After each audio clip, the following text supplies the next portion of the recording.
Hello friends, ओम श्री गणेशाय नमः। जय श्री कृष्ण। आप सभी का स्वागत है आपके अपने YouTube चैनल पर।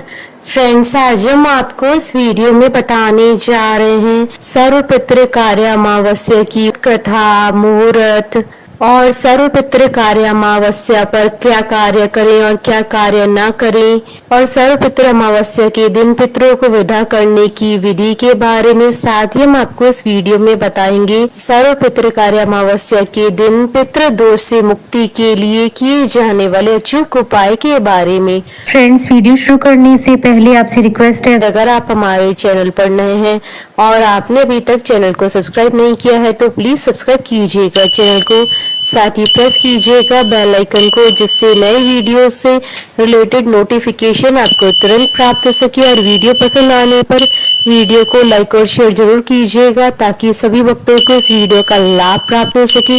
और कमेंट बॉक्स में जय श्री कृष्ण जरूर लिखिएगा। प्रत्येक महीने की कृष्ण पक्ष की अंतिम तिथि को अमावस्या आती है। अश्विन मास में पड़ने वाली अमावस्या को सर्वपितृ अमावस्या या मोक्षदायिनी अमावस्या कहा जाता है। इस दिन श्राद्ध पक्ष का समापन होता है और पितृलोक से आए हुए पितृजन अपने लोक लौट जाते हैं। हिंदू धर्म में अश्विन मास की कृष्ण पक्ष में आने वाली अमावस्या का विशेष महत्व होता है। इस अमावस्या को अश्विन अमावस्या, विसर्जनी अमावस्या और सर्व पितृ अमावस्या के नाम से जाना जाता है। अश्विन मास के साथ ही श्राद्ध की समाप्ति हो जाती है और पूर्वज अपने लोक वापस लौट जाते हैं। अश्विन अमावस्या के दिन अपने ज्ञात अज्ञात पूर्वजों का श्राद्ध किया जाता है। इसी दिन पितृपक्ष का समापन भी होता है। धार्मिक मान्यताओं के अनुसार पितृपक्ष में पितृ धरती पर विचरण करते हैं और पितृपक्ष के आखिरी दिन पितृजनों को विदा कर दिया जाता है।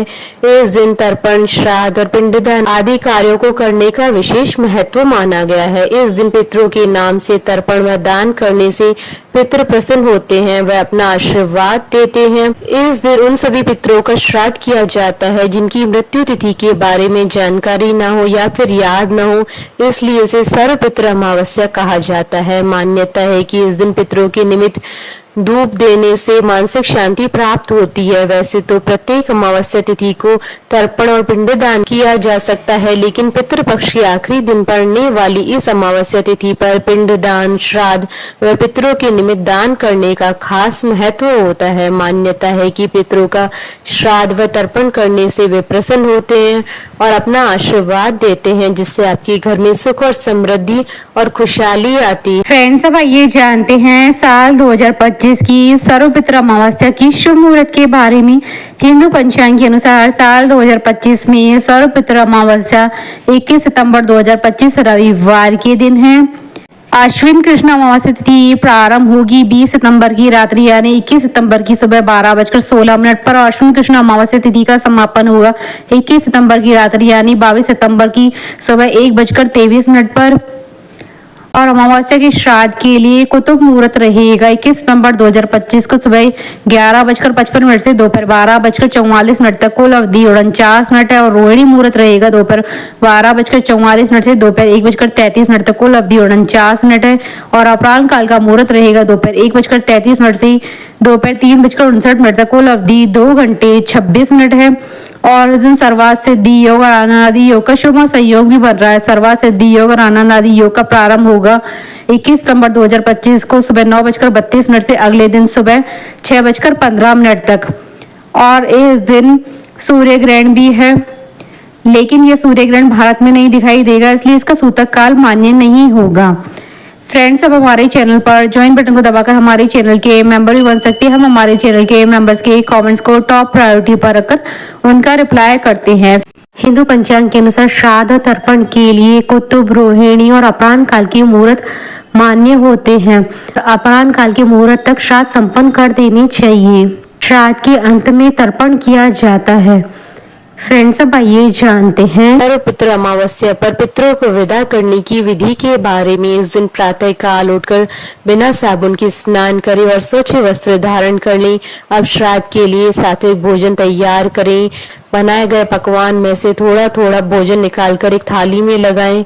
अब अपने घर के आंगन में या छत पर जाकर पत्तल और दोनों में भोजन और जल साथ में रखें। पितरों से उसे ग्रहण करने की प्रार्थना करें और गलतियों के लिए क्षमा मांगें।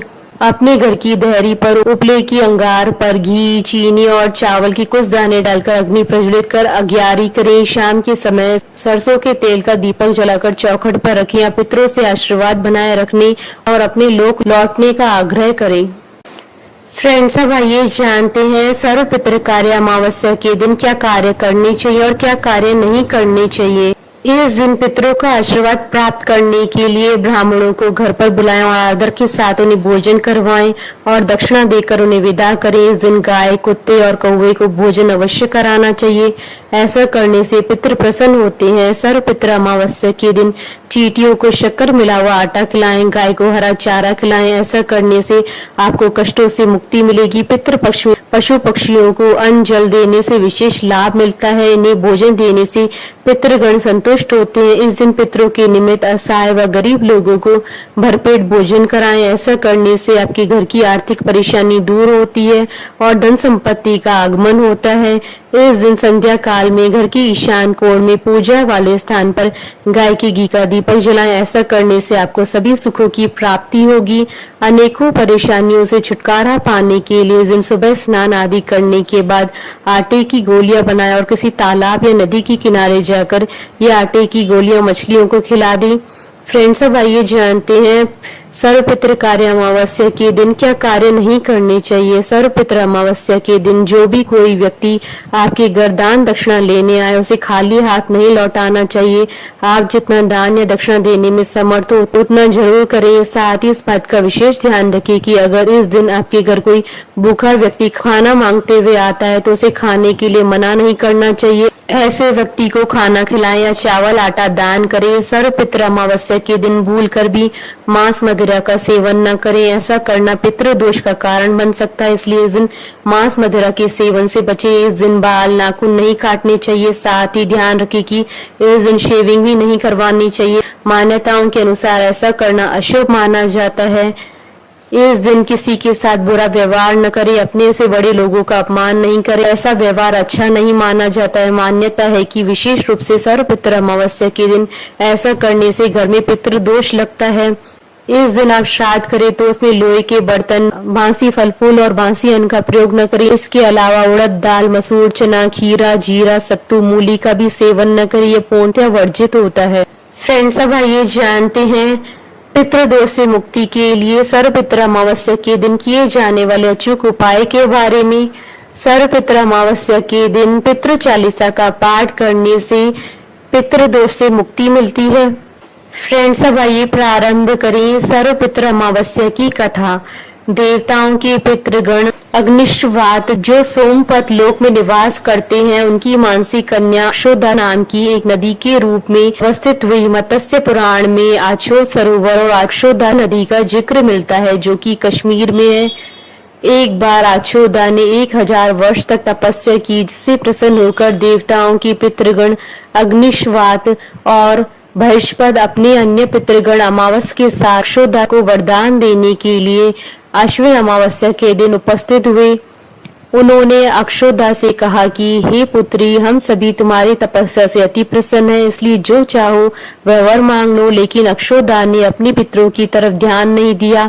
वह अति तेजस्वी पितृ अमावस को अपलक निहारती रही। पितरों के बार बार कहने पर भी उसने कहा, हे भगवान, क्या आप मुझे सचमुच वरदान देना चाहते हैं? इस पर तेजस्वी पितृ अमावस ने कहा, हे अक्षोदा, वरदान पर तुम्हारा अधिकार सिद्ध है, इसलिए निसंकोच को अक्षोदा ने कहा, भगवान, यदि आप मुझे वरदान देना चाहते हैं तो मैं तत्क्षण आपके साथ रमण का आनंद लेना चाहती हूँ। अक्षोदा के इस तरह कहे जाने पर सभी पितृ क्रोधित हो गए। उन्होंने अक्षोदा को श्राप दिया कि वह पितृलोक से पतित होकर पृथ्वी लोक पर जाएगी। पितरों के इस तरह श्राप दिए जाने पर अक्षोदा पितरों के पैरों में गिरकर रोने लगी। इस पर पितरों को दया आ गई।